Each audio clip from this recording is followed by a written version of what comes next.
संविधान की सजावट का मतलब। नंदलाल बोस को आधुनिक भारतीय कला के आरंभिक कलाकारों में से एक माना जाता है। कला गुरु अवनींद्र नाथ ठाकुर, प्रेरक रविंद्र नाथ ठाकुर और प्रख्यात चित्रकार गगनेंद्र नाथ ठाकुर के सानिध्य में अपनी कलाचर्या में निरंतर गतिशील एवं सक्रिय नंदलाल ने अपनी परंपरा और धरोहर की श्रेष्ठता को अनिवार्य रूप से ध्यान में रखा। नंदलाल बोस की कला साधना को केवल बिहार, बंगाल या भारत के मंच पर ही नहीं, विश्व कला मंच पर बड़े सम्मान के साथ रखा गया। बिहार के मुंगेर जिले के हवेली खड़गपुर में 3 दिसंबर 1882 को जन्मे पले बड़े नंदलाल कला अध्ययन के लिए कोलकाता आए और फिर कला जगत के होकर रह गए। उनकी मां क्षेत्रमणि देवी एक धर्मपरायण महिला थीं और बचपन से ही नंदलाल ने रामायण, महाभारत, चंडी मंगल, मानस मंगल तथा व्रत अनुष्ठानों से जुड़ी कहानियां सुन रखी थीं। हवेली खड़गपुर कस्बे के कुम्हारों को मूर्तियां गढ़ते और घर में व्रत त्योहारों के समय अल्पना के अभिप्रायों तथा प्रतीकों को ध्यान से देखना उनका व्यसन बन चुका था। उनके पिता पूर्णचंद्र बोस आर्किटेक्ट तथा महाराजा दरभंगा की रियासत के मैनेजर थे। पढ़ाई लिखाई में साधारण होने के कारण पिता कृष्णचंद्र बसु ने आगे की पढ़ाई के लिए उन्हें कोलकाता भेज दिया था, लेकिन वे कॉलेज की पढ़ाई पूरी करने की जगह गवर्नमेंट आर्ट कॉलेज में दाखिल हो गए। शांति निकेतन के कला भवन के प्रधानाध्यापक रहे नंदलाल बोस को वो गौरव हासिल है कि उन्होंने भारतीय संविधान की मूल प्रति को चित्रों से सजाया था। जवाहरलाल नेहरू जब 1946 में शांति निकेतन गए तो वहां नंदलाल बोस को संविधान की मूल प्रति को अपनी चित्रकारी से सजाने का निमंत्रण दिया। 26 नवंबर 1949 को भारतीय संविधान बनकर तैयार हुआ था। आज 73 वर्ष बाद अगर हम मूल संविधान के पन्नों को पलटते हैं तो हमें नंदलाल बोस की कुची से बनाए हुए कुल 22 चित्र नजर आते हैं। इन चित्रों से हम समझ सकते हैं कि हमारे संविधान निर्माताओं के मन और मस्तिष्क में कैसे आदर्श भारतीय समाज की परिकल्पना रही होगी।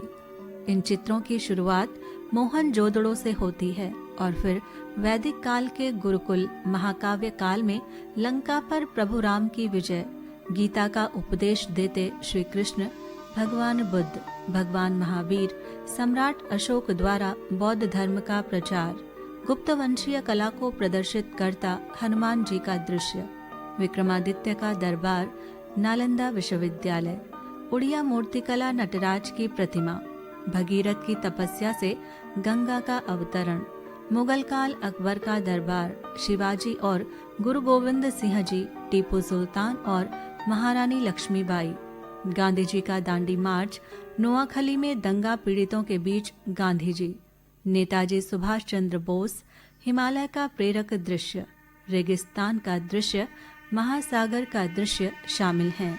इन 22 चित्रों के जरिए भारत की महान परंपरा की कहानियां बयां की गई हैं। असल में ये चित्र भारत के लोकाचार और मूल्यों का प्रतिनिधित्व करने के लिए नंदलाल बोस से बनवाए गए थे। संविधान की मूल रचना में इन्हें जोड़ने के पीछे यही सोच थी कि भारत की आधुनिकता और विकास की यात्रा इन जीवन मूल्यों के आलोक में ही निर्धारित की जानी चाहिए। मंशा यही थी कि संविधान में भारतीय संस्कृति और सभ्यता के दर्शन हों।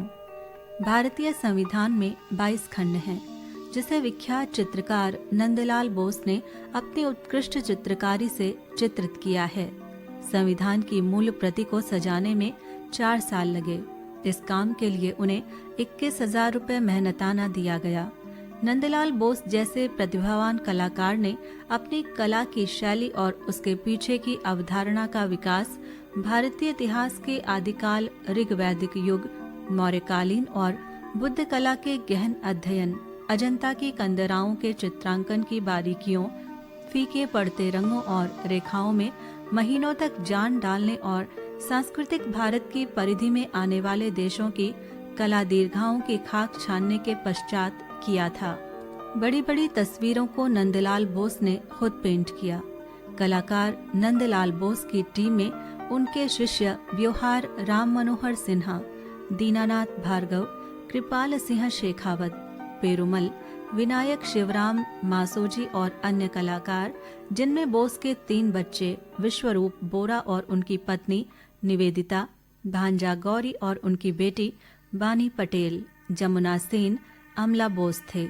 बाद में कन्हैयालाल सरकार की पत्नी जगदीश मित्तल और धीरेन्द्र कृष्ण देव बर्मन को भी टीम में शामिल किया गया। संविधान के हर भाग के आरंभ में चित्र बनाए गए हैं। सुनहरे बॉर्डर और लाल पीले रंग की अधिकता लिए हुए इन चित्रों की शुरुआत भारत के राष्ट्रीय प्रतीक अशोक स्तंभ से की गई है। इसे नंदलाल बोस के शिष्य दीनानाथ भार्गव ने बनाया था। जब प्रथम पृष्ठ की इस चित्रकारी को तैयार किया जाना था, उससे पहले भार्गव ने शेर की बनावट को समझने के लिए कई बार कोलकाता जू जाकर शेर को देखा था, ताकि पेंटिंग के दौरान किसी भी तरह की कोई कसर न रहे। अगले भाग में भारतीय संविधान की प्रस्तावना है। इसे आचार्य नंदलाल बोस के शिष्य राम मनोहर सिन्हा ने अपनी कला से सजाया, जिसे सुनहरे बॉर्डर से घेरा गया है, जिसमें घोड़ा, शेर, हाथी और बैल के चित्र बने हैं। इस बॉर्डर में शतदल कमल को भी स्थान दिया गया है। भारतीय संस्कृति में कमल का महत्व है। इन फूलों को समकालीन लिपि में लिख अक्षरों में घेरा गया है कि वही चित्र हैं जो सामान्यतः मोहनजोदड़ो की सभ्यता के अध्ययन में दिखाई देते हैं। अगले हिस्से में मोहनजोदड़ो की सील दिखाई देती है। अगले हिस्से की शुरुआत वैदिक काल से की गई है। इसमें किसी आश्रम का चिन्ह है और मध्य में बैठे उनके गुरु और शिष्यों तथा बगल में यज्ञशाला को दर्शाया गया है।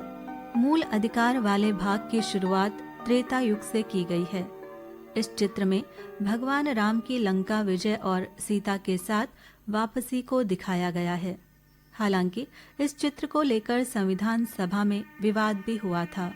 वोटिंग के बाद तय हुआ कि संविधान में लिखे शब्द भारतीय संविधान के अंग हैं, न कि छपे चित्र। नीति निर्देशक तत्व वाले हिस्से में भगवान कृष्ण का गीता उपदेश वाला चित्र है। भारतीय संविधान के संघ वाले हिस्से में गौतम बुद्ध की यात्रा से जुड़ा एक दृश्य है। संघ राज्य वाले हिस्से में समाधि मुद्रा में भगवान महावीर हैं।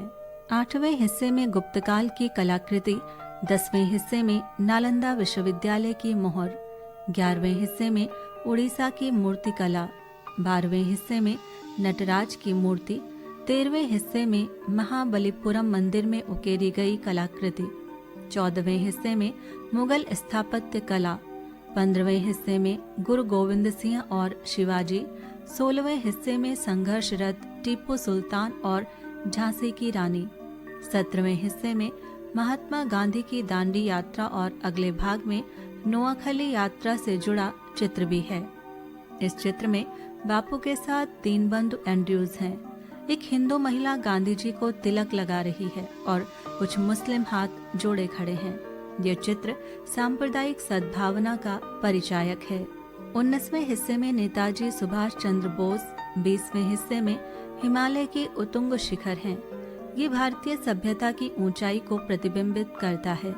अगले हिस्से में दूर तक फैले रेगिस्तान और ऊंटों का काफिला है, जो प्राकृतिक विविधता को प्रदर्शित करता है। अंतिम भाग में समुद्र और वडोदरा में गायकवाड़ राजाओं का पारंपरिक कीर्ति मंदिर है। नंदलाल बोस के स्वतंत्रता आंदोलन से संबंधित चित्र भी भारतीय इतिहास की अमूल्य धरोहर हैं। 1882 से 1966 का काल स्वतंत्रता संग्राम के लिहाज से भारत के चित्र इतिहास का सबसे महत्वपूर्ण हिस्सा है। इनमें गांधी जी की दांडी यात्रा तो बहुत प्रसिद्ध है। आज भी उनकी 7000 कृतियां संग्रहित हैं। नई दिल्ली स्थित national gallery of modern art में वर्ष 1938 में कांग्रेस द्वारा हरिपुरा में हुए अधिवेशन के लिए बनाया गया महात्मा गांधी का लिनोकर पोस्टर भी शामिल है। उनके जीवन काल में नंदलाल बोस को अनेक सम्मानों से सम्मानित किया गया। वर्ष 1954 में उन्हें पद्म भूषण से सम्मानित किया गया। वर्ष 1956 में उन्हें ललित कला अकादमी का फेलो चुना गया। वर्ष 1957 में कलकत्ता विश्वविद्यालय ने उन्हें डीलिट की उपाधि प्रदान की। विश्व भारती विश्वविद्यालय ने उन्हें देशिकोत्तम की उपाधि से नवाजा। कलकत्ता के एकेडमी ऑफ फाइन आर्ट्स ने उन्हें सिल्वर जुबली मेडल देकर सम्मानित किया। वर्ष 1965 में एशियाटिक सोसाइटी ऑफ बंगाल ने उन्हें टैगोर जन्मशती पदक दिया। 16 अप्रैल 1966 को इस महान विश्वविख्यात चित्रकार का देहांत हो गया।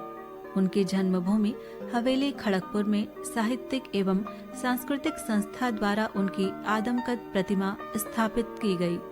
भागलपुर में भी नंदलाल बोस की प्रेरणा से उनके शिष्य बंकिम चंद्र बनर्जी ने कला केंद्र की स्थापना की और वहां भी उनकी आदमकद प्रतिमा स्थापित है। दोस्तों, उम्मीद करती हूँ आज के लेख में दी गई संविधान के बारे में इस कलात्मक जानकारी से आप जरूर गौरवान्वित हुए होंगे। मैं मिलती हूँ आपसे फिर एक नए लेख में कुछ ऐसी ही नई जानकारियों के साथ।